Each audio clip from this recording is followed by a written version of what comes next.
I'm Tom from the Mower Gang. We are a volunteer group that mows the abandoned parks and playgrounds of Detroit. We're a bunch of fools. Thanks. We're a bunch of fools that like lawn tractors, and somehow we make it in the news. My name's Tom. Gang leader is my title. And I know this is crazy, and I just met you, but that's my Twitter, so tweet me, baby. So this is how I give a speech. I tell you what I'm going to tell you, which my speech today is called Something is Greater Than Nothing. It has to do with volunteerism and civic work. I try to connect with you in a funny way. Then I'm going to tell you my message, which is something is greater than nothing. While speaking from my personal experience, I'm going to repeat the message one last time at the end, and then you clap. So that's how this all is going to work between us, right? No, clap at the end. Clap at the end. So something is greater than nothing. This is this mathematical formula I have discovered through my volunteerism. And for those of you who didn't study math, I got that one, right? So, all right.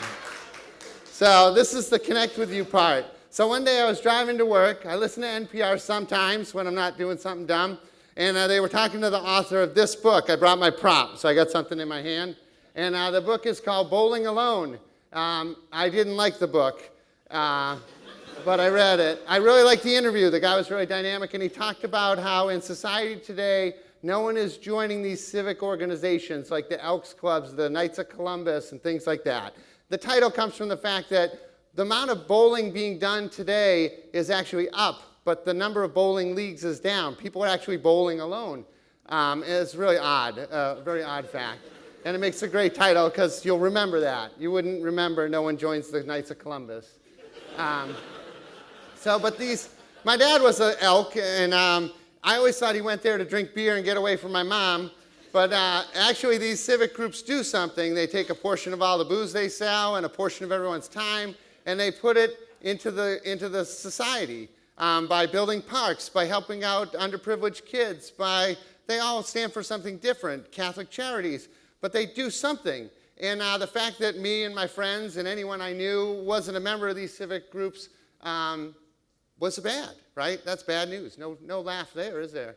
So I figured out, man, I'm not really the man my father was. I got to, step it up. So what did our dads do in these organizations? This is a 1965 VFW Hall photo I stole from Google because I'm a great researcher. And if you look, this is what VFW halls look like in '65. There's young dudes. People have not white hair in this photo. And people have hair. And that's not what the VFW or these organizations look like anymore. And this book that I don't like will tell you that these groups we're not joining. So it hit me hard, like I wasn't doing any volunteer work. When I worked at Ford, which one of our speakers had, I used to do some volunteer work, but I didn't. And I thought these days I was coaching my kid's soccer team. That's my kid, he's cute. And that's me in the photo, so it's all proof in one picture that I coach soccer. And I thought that was like my volunteer work, but I live in Birmingham, folks. Those kids don't need me.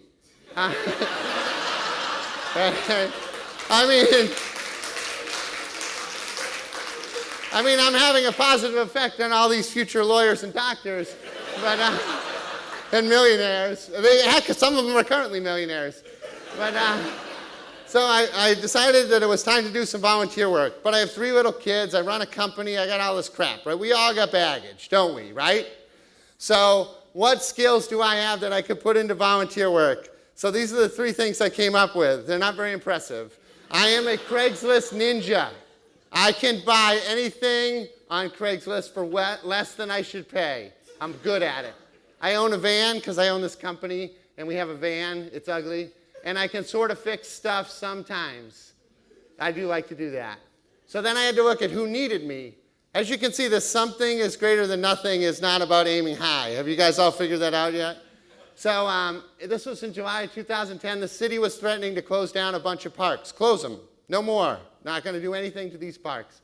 And this was the start of the list. Man, they started big. Rouge Park, 455 acres. Not going to do it. Palmer Park. You guys know where these places are. I mean, these are nice parks. Palmer Park, done, 300 acres. So they were going to close these things, and they were going to leave kids without a place to play. And I thought that was bad. That's bad, right?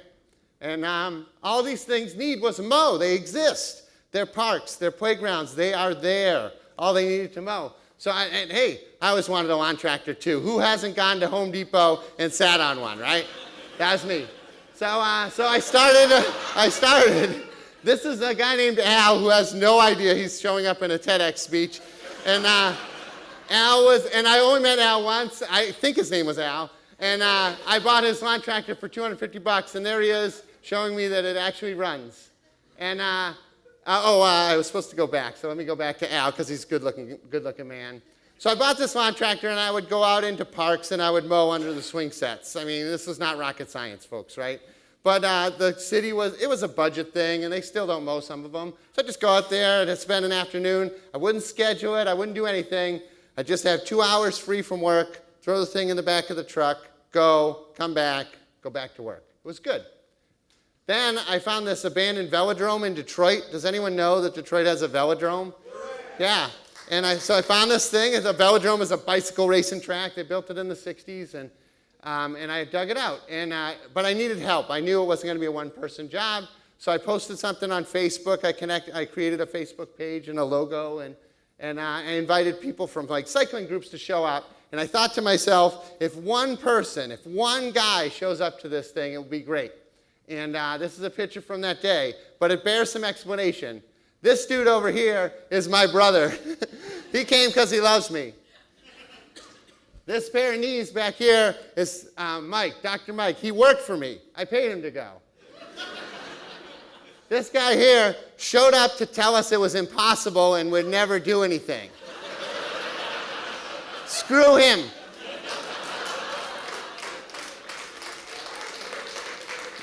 And this guy showed up. He showed up, he volunteered, he brought his son. Guess what his name is? His name was Guy. I wanted one guy, I got a guy. So, this is, okay, so we're talking about something is greater than nothing. So how do you know when something's happening? This is a before picture of the velodrome. I can't see it so well, but it's really vegetation-y. And this is the after picture. And it wasn't after that day. It took a few weeks to get it going. But we got it out of the weeds, and it's in use now. All right, what about this picture? Is this something? I went out this day. My mower broke. I mowed that much, right? And I had to actually get some kids to help me put it back in the van. But it's something, because if you went by that park today, that was there, you would at least think something's going on here, not this is an abandoned park. This is something. This is the Mower Gang. This is what a Mower Gang event looks like. A bunch of schlubs with old lawnmowers. It's fun. So if you have an old lawnmower, you know anyone, this is a fun group. This is definitely something. These two on the right are Mower Gang members, and these two kids on the left live in the neighborhood, and they came out and they wanted to help. So by doing what we're doing, we're instilling something in someone, and they helped us out. Of course, they also want a Gatorade, which we had. But no, they're great kids. That's at O'Shea Playground. This is something. This is when you're mowing and the grass is so deep that no one plays, and as soon as you clear the playground, as soon as the swings are mowed, the kids come out to swing on them. That's something. And this is something. These are my sons. Sorry. And hard day of work, right? Hard day of working for other people. They're conked out. So, once again, this is my saying, something is better than nothing. That's it. Volunteer work.